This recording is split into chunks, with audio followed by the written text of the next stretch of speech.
Because you're very handsome. Thank you, Justin. Kiss him. I think because... Oh, hell no. Ladies and gentlemen, the Pleb is back. In today's report, Shane Gillis absolutely roasts Trudeau during a show at the ScotiaBank Arena in Toronto, and the crowd absolutely loves it. Also tonight, Pierre Poilievre bans his team, the Conservative Party, from answering any questions from CTV, as they have now been blacklisted for spreading fake news. I also have massive updates on the Toronto teacher situation, where the teachers took kids to a pro-Palestine protest behind parents' backs. You won't want to miss tonight's stories. Stick around.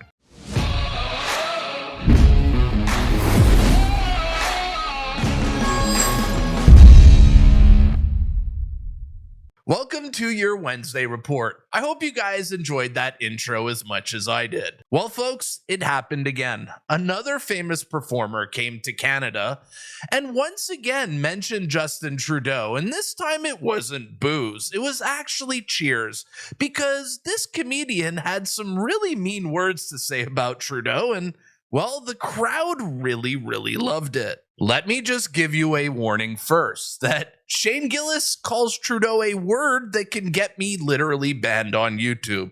So I have to censor it out, but it's definitely the F word, and not the one that rhymes with uck. Justin Trudeau is a...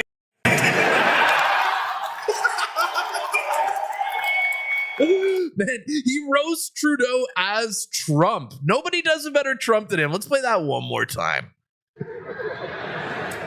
Justin Trudeau is a...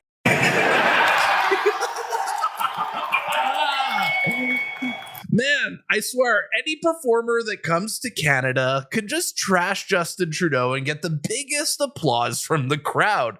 It's hilarious to see. And according to reports of people who were at Scotiabank Arena, apparently right after Shane Gillis said that joke, the crowd started chanting, "Yes, he is. Yes, he is." Damn. And this is not the first time that the Scotiabank Arena has been brutal on Trudeau.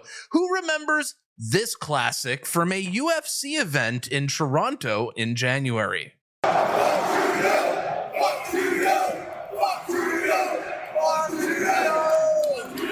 Now, I'm not going to advocate using that F word. I would never use it myself. It's a little extreme. But I mean, Shane Gillis may have a point, as some old footage of Justin Trudeau has just reemerged, where he did an interview on television years ago and, well, he kissed a dude. Apparently, this piece of footage has been scrubbed from the CBC's website, but thanks to Ezra Levant, it's brought back to life. Let's watch it. Because you're very handsome. Thank you, Justin. Kiss him. What? Handsome. So Justin Trudeau calls the host handsome, and his wife, with a glass of drinking the vino, tells him to kiss him. This is weird. Because you're very handsome. Thank you, Justin. Kiss him. I think... Look at the way he looks at her. Kiss him. And he's like, oh, that's a good idea. I think because... What? He just winked at her. Did you guys see that?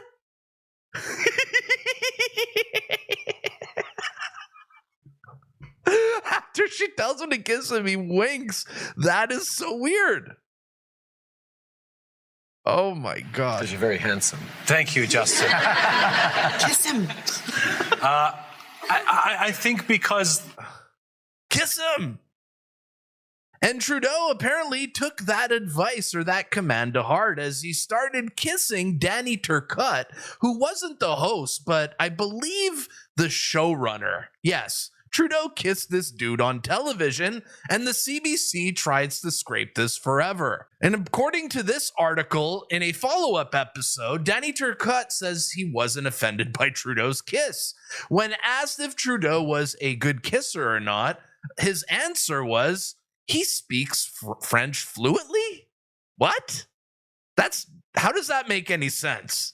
But enough with this Trudeau bashing. We got to get to some serious business here because CTV in Canada has created massive controversy deceptively editing Pierre Poilievre's words, and they got absolutely called out for it. And for those of you who don't know this situation or what's going on, let Andrew Scheer explain it to you.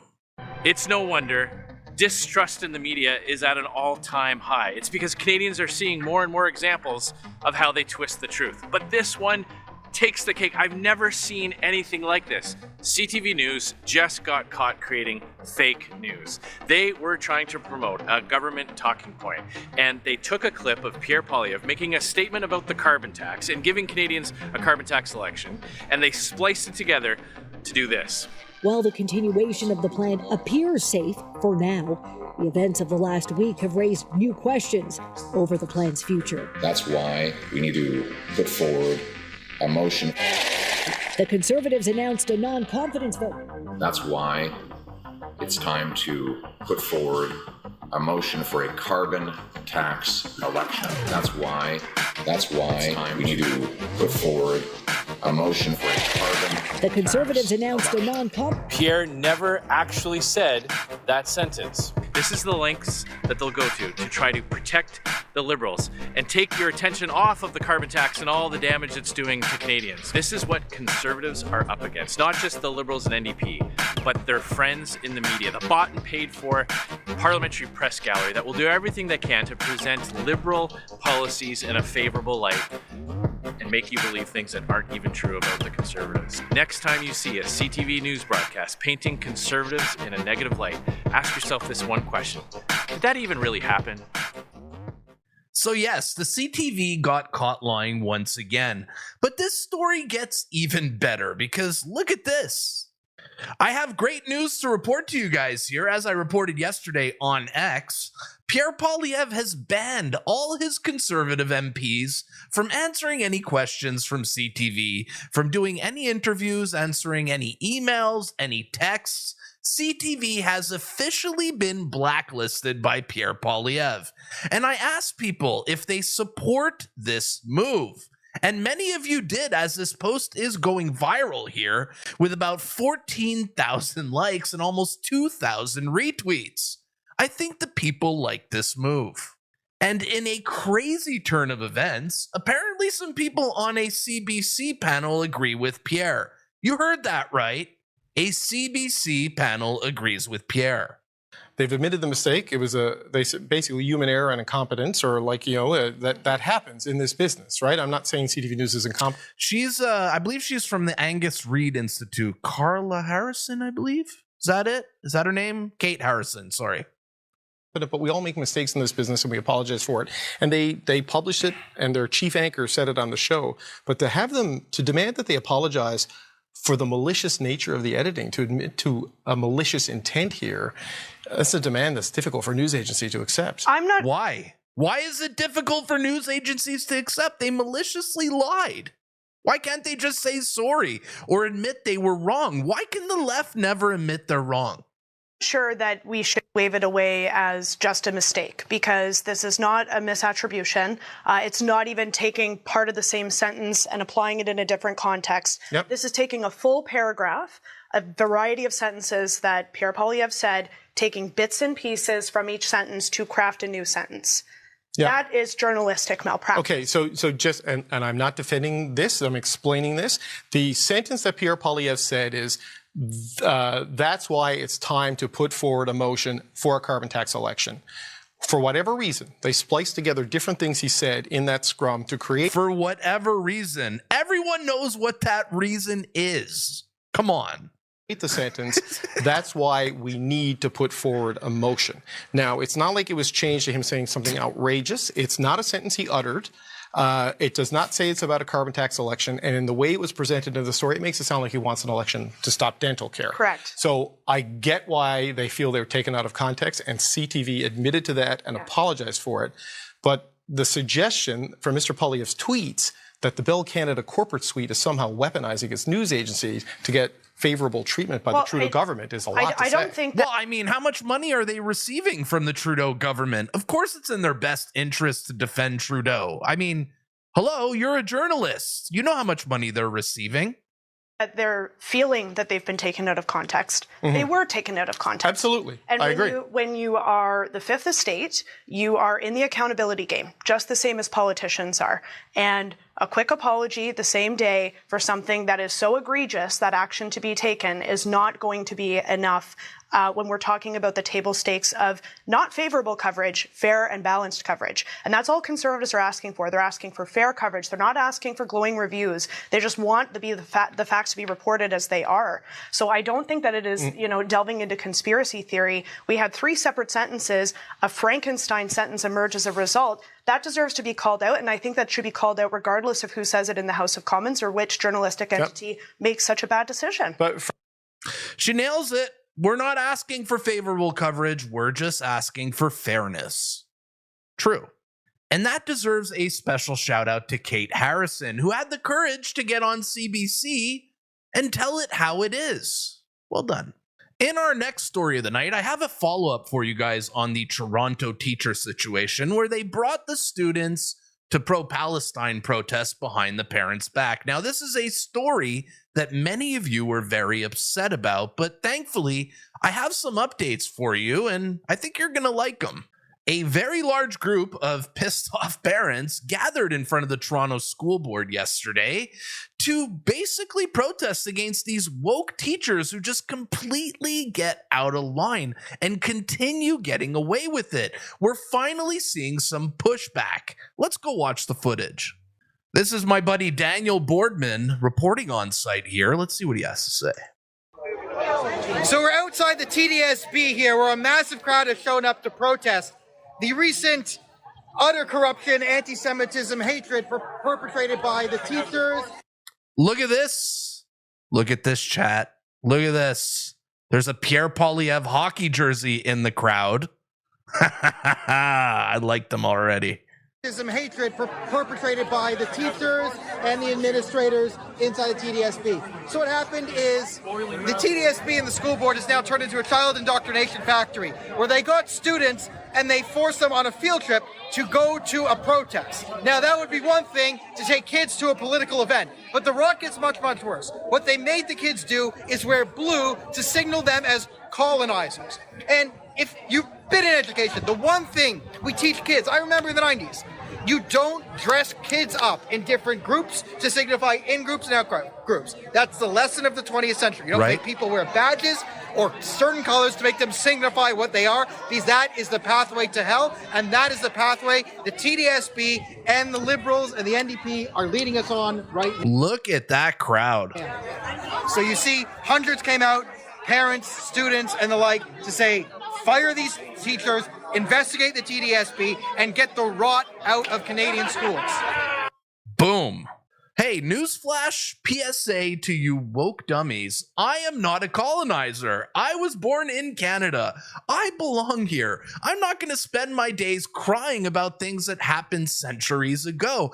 I am not responsible for this. And teaching kids to feel guilty about being born in this country is sick. And referring them to as colonizers is sick.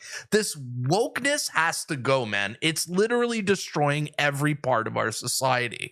And for all you saying, hey, pleb, what's so wrong about taking kids to a pro-Palestine protest? Well, let me show you some footage out of Ottawa yesterday at the Palestine protests, and maybe you'll understand. We will continue fighting until the Zionist entity Right in front of Parliament Hill in Ottawa last night. crumbles along with its accomplice, the United States, and this country crumbles to the ground. Oh, nice people. They want our country to crumble to the ground. Literally. Crumbles to, and this country crumbles to the ground. We will win. So this is this is who the woke teachers are taking kids to protests like this. Are you kidding me? Yes, they want to bring kids to protests where they teach the kids to hate Canada and to want to burn everything to the ground. This is just absolutely warped. I hate every single moment of it. And seeing footage like this makes me miss the Freedom Convoy, the most Canadian protest I've ever been to. Everyone at the Freedom Convoy loved Canada. And clearly at these Palestine protests, it's the complete opposite. Do you miss the Freedom Convoy yet? Because I do.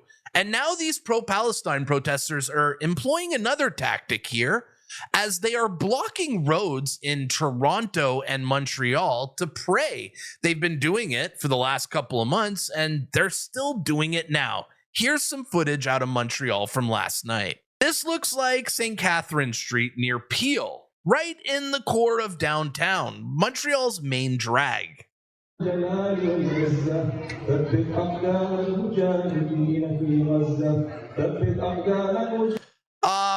What's the point of having hundreds and hundreds of mosques if you're just going to block roads to pray? How does this make sense? And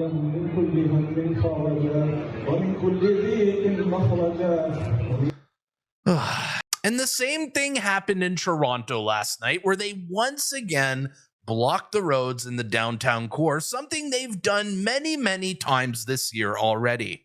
If anyone could tell me what street this is in the chat, I'm not exactly sure.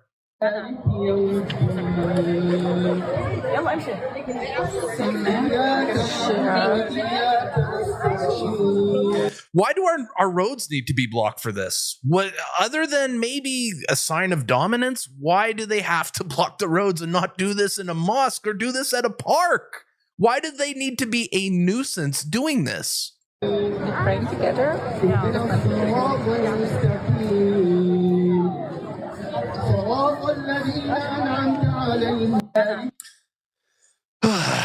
So frustrating. And could someone explain to me why it is that one particular religion that's always blocking roads for prayers? I never see Christians do this. I never see Hindus do this. I never see Jews do this. I never see Mormons do this. I never see any other religion do this. Why is it the one religion always blocking our roads? Tell me in the comments down below. But thankfully, we found the culprit in all this. It's none other than Mark Miller. Mark Miller's the reason that there's pro-Palestine protests in the streets every single weekend. Mark Miller's the reason our streets are being blocked. The Liberal Party and Mark Miller are 100% responsible for this. All right, guys, that's going to be a wrap here for today's episode. But tell me in the comments down below, what do you guys think about Pierre Poilievre banning CTV from the Conservatives? Is this a good move? Did he go too far? What do you guys think? Do they deserve this? Because I think they do. Let me know in the comments down below. If you guys enjoyed today's broadcast, you know what to do. Like, share, comment, subscribe, buy a membership. My name is the Pleb. I'll see you at the next one. Peace.